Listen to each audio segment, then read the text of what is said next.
Let me take note of something real quick, man. State this. The reason I consider me a real true Texan because, with me dealing with being a transplant patient, I done experienced some of the pressures of what we have seen in our black community, getting harassed, getting totally pulled over just for being black. My son, man, I think I changed my son's life. Peep this out. He wanted to play basketball. He wanted to do this and that. I was in Houston chasing my heart. So I'm situated in Houston, but me as B, I do my thing, man. I like money, so I was out there doing my thing for its different ways to get money, but, not all negative or whatever like that. But I'm coming back from Dallas, coming to H-Town, man. It was nighttime, so I say I'm finna hit the freeway by 10 o'clock.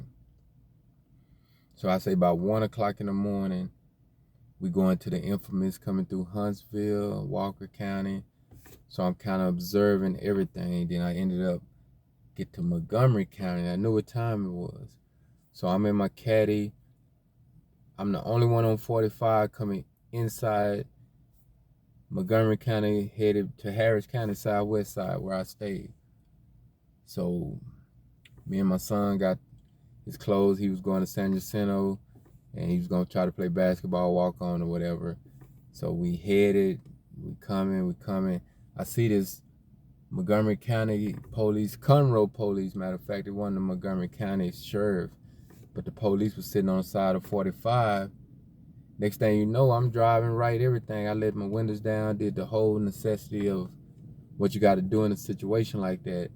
The next thing you know, I see the police swoop behind me. First, he came out in the street, nothing, tag straight, everything straight, blinkers work, everything worked. Then he just gonna swoop behind me and roll me. I'm the only car on the streets. And it's not no hellified Cadillac or nothing like that. At the time, it looked good, but it wasn't like a brand new one or whatever like that. But they pulled me over, pulled me to the side.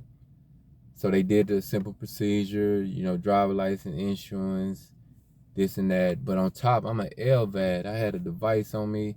I had batteries in the back seat. I had different things. I'm chasing the heart. Remember I told you, I don't never speak on these type of events, but coming from Dallas to Houston, 1:30 in the morning. So they had me on the street. So once they found out, they asked could they search the car. They had me outside. By that time, I'm on the phone with Houston Methodist, my coordinators. I'm letting them know what's going on. These people up here tripping and whatever. They were like, well, don't worry about it, my coordinator. Just see what's going on and this and that. So my son's standing on the side. He's wondering, why is they doing us like this? Why is they tripping? So next thing you know, here's where the shit go when you know about Montgomery County. Some clown was on the service road. Somebody they sheriff, they called, they head motherfucker that night. So he come running, he parked on the service road. You should have saw how he was just so amped up. He running up the hill. Now I see this big white dude coming after me. A white young cop, a chick cop. They've been nice, but the white dude coming up there ready to put pressure on the situation. Find out at the end of the day, nothing was worth him getting so out of hand, but he just looking for a way. Nighttime, 1:32 in the morning. By that time, it's 2 a.m. Still no cars passing, but they kind of going up and down 45. So he just trying everything, but he just didn't know. I put it on him that I'm an LVAD. I had a mechanical heart device. I'm waiting on the transplant. I'm a transplant list. I done talked to my coordinator. They say whatever you gonna do, y'all gotta do, but make sure y'all know he's a heart patient, this and that. So my son looking at me like, damn, Dad, this is going on. What's going on? Y'all, you ain't doing nothing wrong.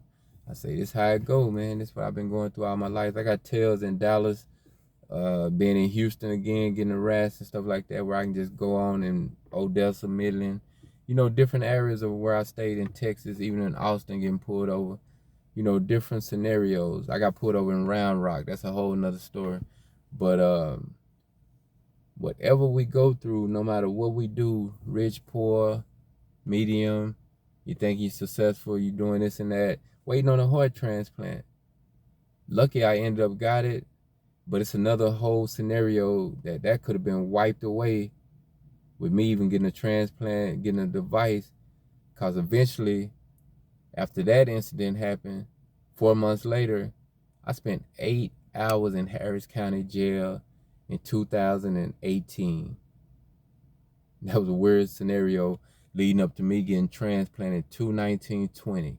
So y'all got to stay tuned, man. I got a remarkable, super story from CHF to LVAD to transplant. I don't speak on a lot of things, but believe me, I'm out here in Texas doing what we do, and I'm watching, observing. No part of this mug I don't know about, but I just know at the end of the day when Michael Floyd, rest his soul, all that happened up in Minnesota, and how all the other around this country was happening, I could have been a victim. I mean, I was an LVAD transplant, so that would save me, but they still, I saw it in their eyes. My son even saw it in their eyes, how they will do you. And then at the end of the day, my son, he's at Camp Pendleton in San Diego. He's a Marine. In April, he comes up, he says he's not going to re-enlist, but, he went out there and got that manhood. He did his thing. He know how to, some of what the youngsters doing, he don't see it.